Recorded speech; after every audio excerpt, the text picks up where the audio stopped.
নেশার বিরুদ্ধে অভিযানে আরও গতি বাড়াতে ত্রিপুরার উত্তর জেলার বিভিন্ন থানা পরিদর্শনে যান পুলিশের কার্যক্রমের খোঁজখবর নিলেন নাদান রেঞ্জের ডিআইজি রাখিরঞ্জন দেবনাথ। শুক্রবার তিনি উত্তর জেলার কদমতলা চুরাইবাড়ি পানিসাগর থানা পরিদর্শনে যান এবং সেখানকার সার্বিক পরিস্থিতি পর্যবেক্ষণ করেন।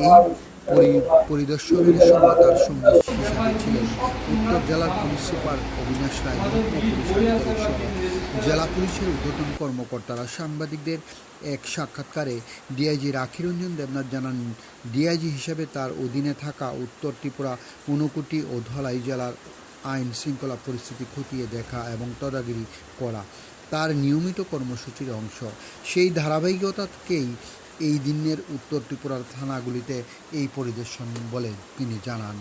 পরিদর্শনের মূল লক্ষ্য সম্পর্কে বলতে গিয়ে ডিআইজি জানান, থানাগুলিতে বর্তমানে যে বিট সিস্টেম চালু রয়েছে তা কতটুকু কার্যকরভাবে পরিচালনা হচ্ছে সেই বিষয়ে তিনি নজর দিয়েছেন।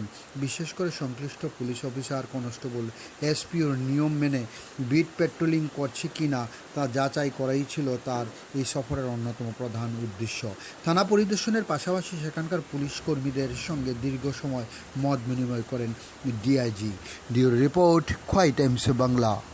নর্মাল ভিজিটই, আমরা তো প্রতিনিয়তই থানা ভিজিটে যাই বা ভিজিট করি। আজকে আমার সঙ্গে জেলার এসপি রয়েছেন, এই সাব ডিভিশনের এইচডিপিও রয়েছেন, থানার অফিসারদের সঙ্গে কথা বললাম, থানার বিভিন্ন ধরনের কাজকর্ম এগুলো পর্যালোচনা করলাম এবং আমাদের থানার বিভিন্ন ধরনের যে বিট সিস্টেম আছে, মূলত যে বিট অফিসার, এদের সঙ্গে পার্সোনালি ওদের সঙ্গে কথা বললাম, ওদের সমস্যা কিছু আছে কিনা জানার চেষ্টা করলাম এবং তাদের কি কাজ এই সমস্ত বিষয় নিয়ে একবার তাদেরকে আবার নতুন করে একবার ব্রিফ করলাম, যাতে আগামী দিনে তারা তাদের কাজটা আরও সুন্দরভাবে করতে পারে।